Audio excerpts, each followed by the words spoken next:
first half.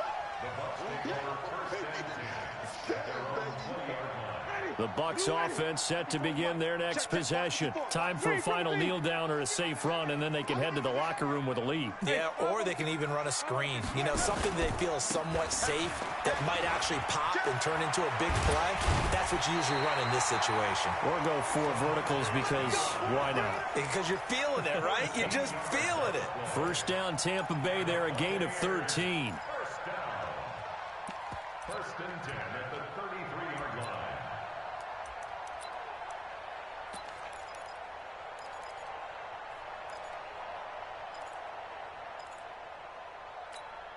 So they'll come up first and 10 now from the 33. Final play of the half here, Winston. Oh, he finds his running back who snuck right down the middle of the field.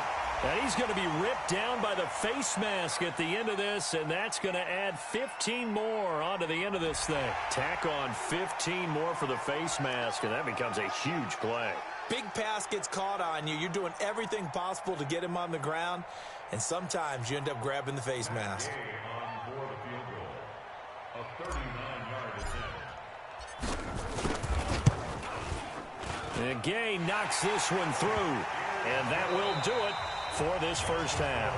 So we have come to halftime in what's already a 2-touchdown game. As we toss it an hour or so east of here to Orlando, it's Jonathan Coachman with our EA Sports Halftime Report.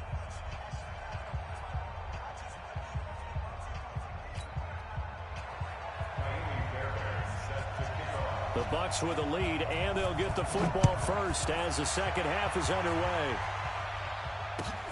This is fielded at the goal line. And he'll bring it a few past the 20 to the 23-yard line. At their own 23-yard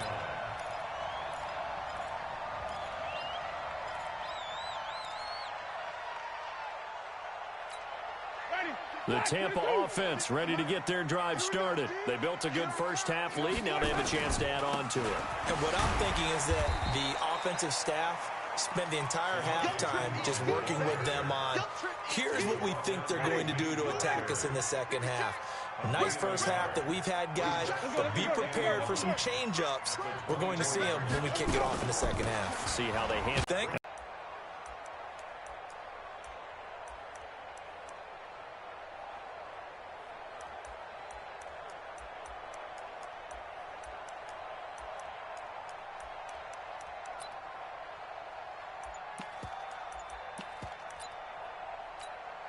The Panthers turn to their nickel set here as they get ready for third down. They just do get the play off. Now Winston looking downfield for Godwin. Into double coverage, and it's intercepted. Dante Jackson picks it. And they have possession, and they have it at the 38-yard line. He's at it again, Charles. He had the pick six last week. Not a pick six here, but an interception. It's another Oski, because that's the word we use when we intercept a pass. Oski tells your team to rally around and block for you. Well, that worked really well last week because he had made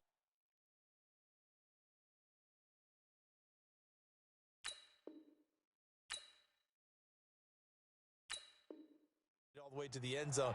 This week he got the Oski, maybe not a touchdown, but boy, he's playing really well.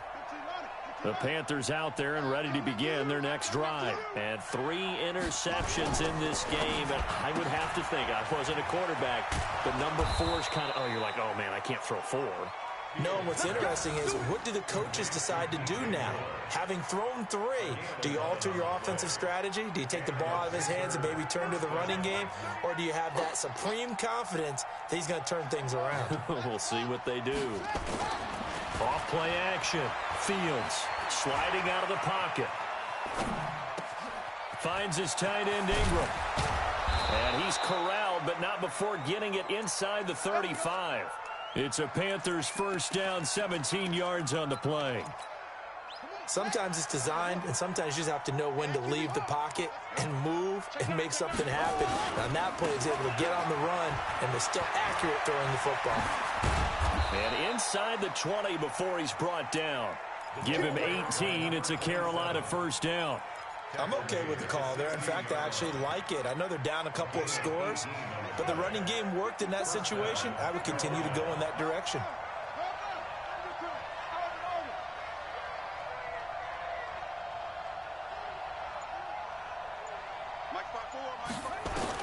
From the red zone now, they'll look to throw. To the end zone, but it's incomplete. You got a young quarterback, maybe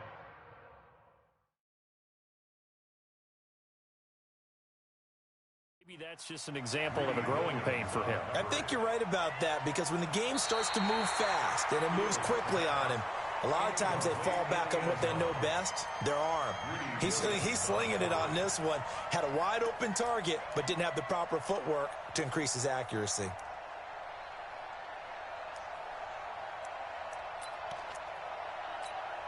So now 2nd and 10 after the incompletion on first down.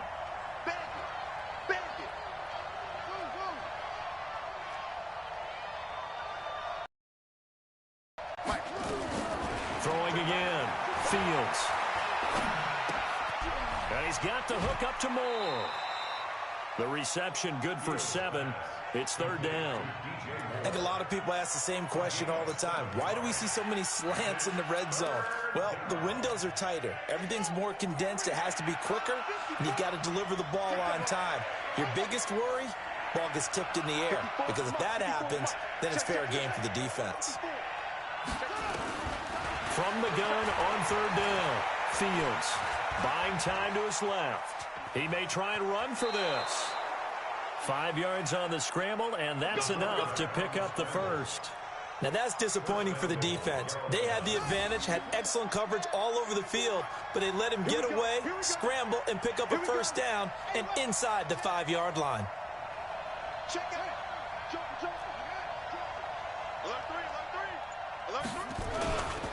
They'll try and run for it on 1st and goal. And not a whole lot there. He does get a couple, taking it from the 5 down to the 3. Do you think after that last run they're thinking to themselves, we had to wait all day to play this night game, and we're still not able to run the ball the way we want to? Yeah, this defense, they've risen to the challenge all evening long. So the ball position now at the 3. Here's 2nd and goal.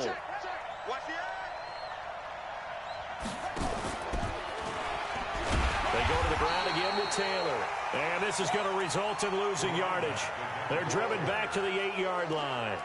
Call it a loss of 6 on the play. And that is going to set up 3rd and goal.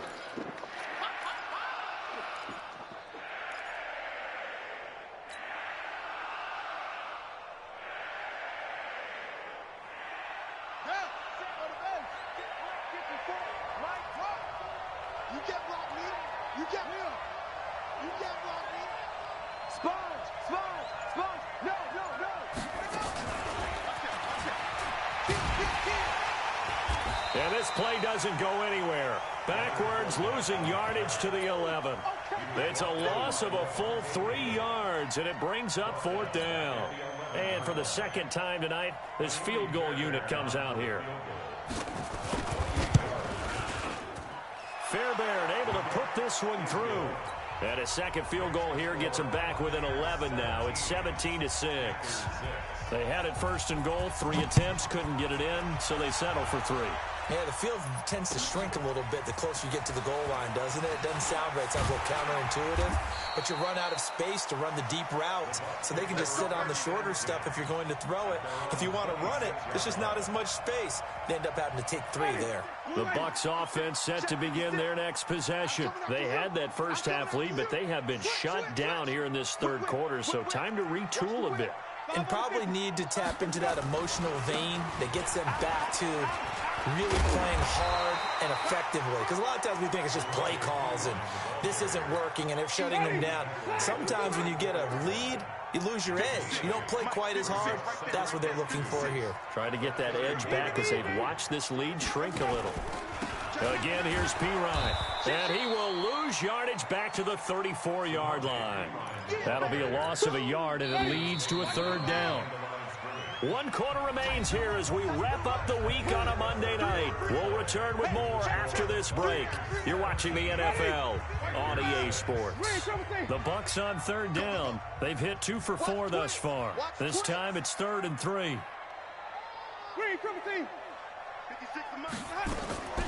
Working out of the gun, Winston.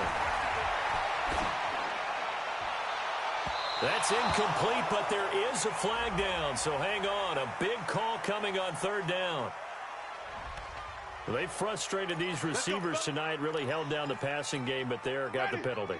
Fine line between aggressive, good coverage, and interference, and they crossed it on that play. Now a carry for Pirine.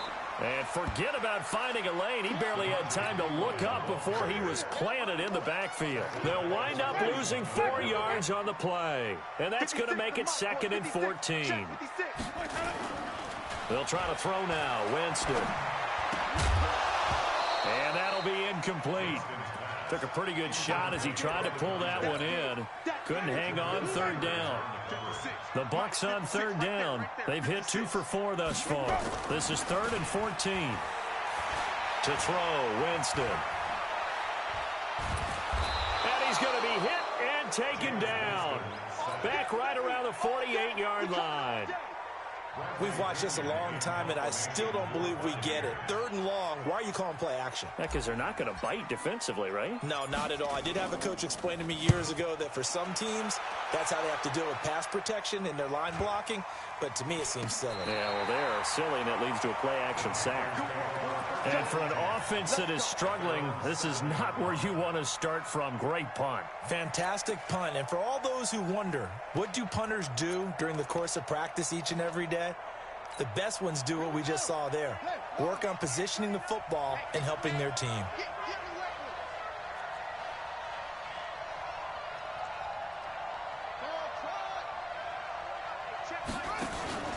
Off the play fake. Fields. Over the middle and into the hands of his receiver, Moore. That'll be marked as a 27-yard pickup. This possession means so much for them. They've got to focus on this drive and find a way to make this a one-possession game. Yes. Got to get a score. Yeah, so good with a field goal. Don't necessarily need a touchdown. Fournette, a 1st down carry. And able to get this one across the 45 before he's brought down. 13 yards, 1st down, Panthers. We'll definitely see some open running lanes, and he's taking advantage of it right now, but that shouldn't be a surprise. Defense has the lead. They're playing for the pass first. They'll run on 1st down. Taylor. And taking it across midfield and inside the 45. 11 yards and a Panther 1st down. Despite the score, despite the deficit, no quitting this guy. He's running angry, running through arm tackles. He wants to change what that scoreboard is saying. So from Buccaneer territory now, it's 1st and 10 at the 43. Now this one complete downfield on the left side. And that is incomplete. He couldn't hold on through the contact. Brings up 2nd down. We have not seen a whole lot of wide-open receivers. Everything seemingly has been contested. And that's another nice job there to force an incompletion. They've been very cohesive, knowing each other's moves all game long, and they've been on the spot just about every time. And they've held them in check on the scoreboard. And no pitch there and no chance either as he's brought down behind the line of scrimmage.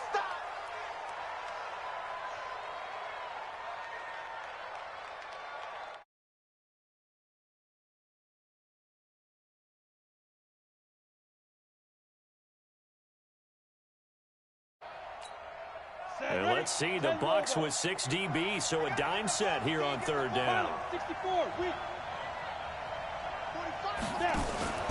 And now a first chance for the backup here to throw.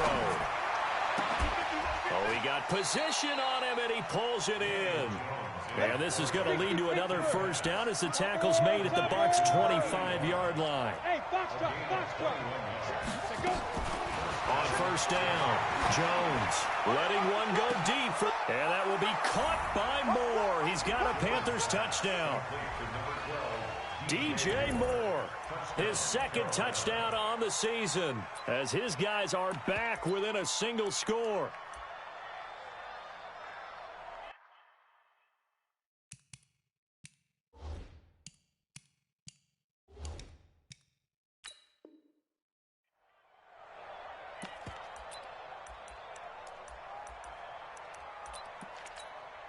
Here we go now as we get set for a big two-point conversion.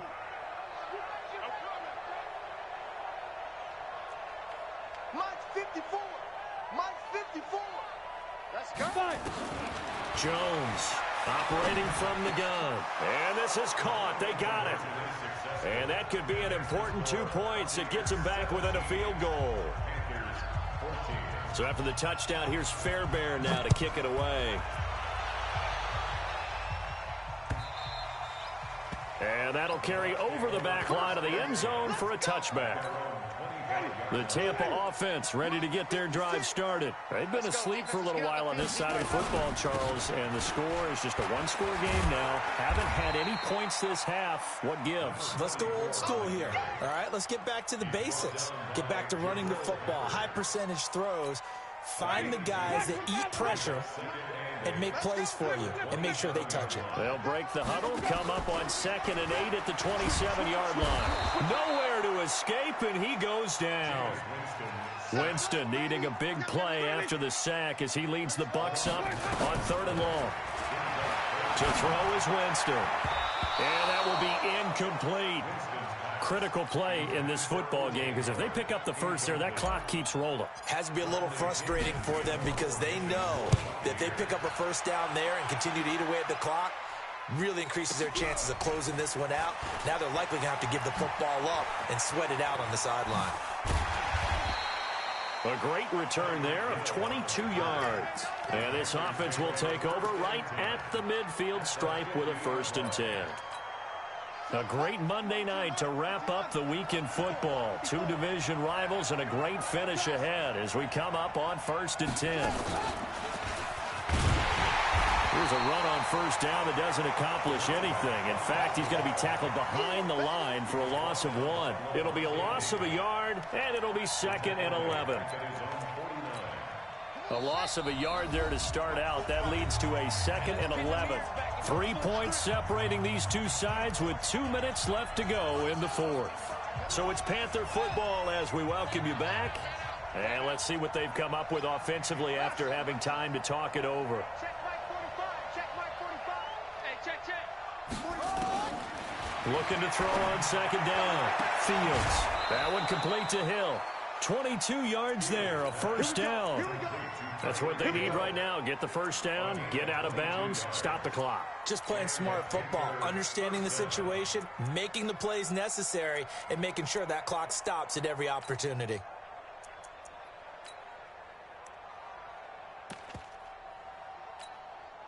Some pretty good games all weekend. We may have saved the best for last. This Monday night game has been a dandy. On 1st down. It's Taylor. And he's going to bring this one down to right about the 20-yard line. A nice run there, 9 yards, and it'll be 2nd down.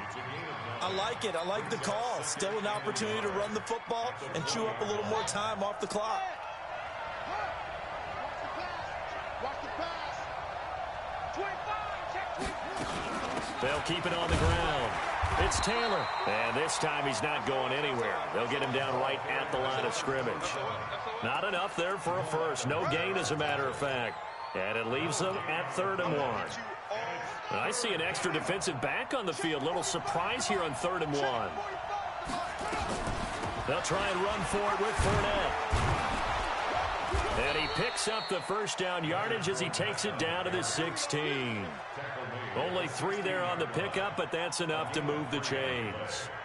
That's a tremendous group effort there because when you talk about offensive lines, the best ones, talk about guys that play in harmony, in sync, and getting things done, and they did that on that play. Yeah, especially on 3rd and 1. Got to be in sync, and they were. Back to throw. And now he'll tuck it and run. He'll wind up getting right about 4 there on the scramble, and it's 2nd down. Now the Panthers going to use the first of their timeouts as they stop it with 28 seconds to go in this football game.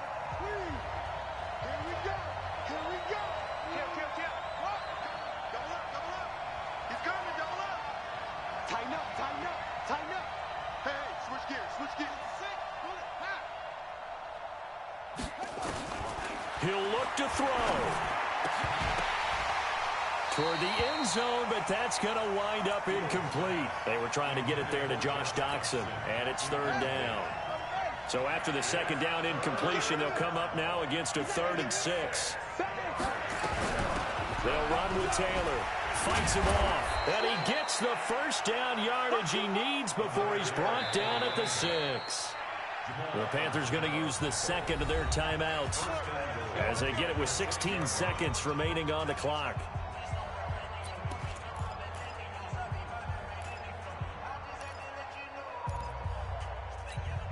Only way to get the lead here, of course, with a touchdown, and that's what they're gunning for on 1st and goal.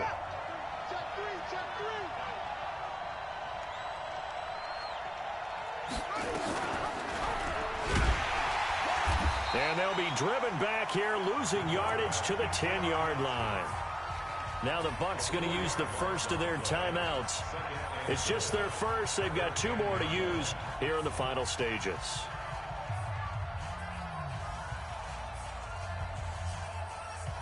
Moved back to the 10. They'll try on 2nd and goal here. Check 4, check 4. Shoot.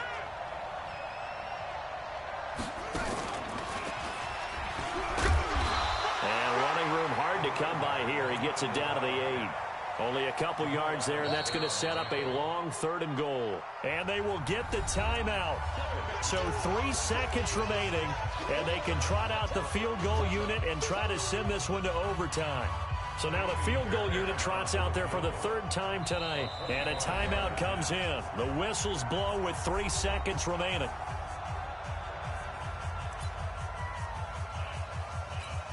So now the field goal unit trots out there for the 3rd time tonight. With 3 seconds to go, if it's good, we're off to overtime.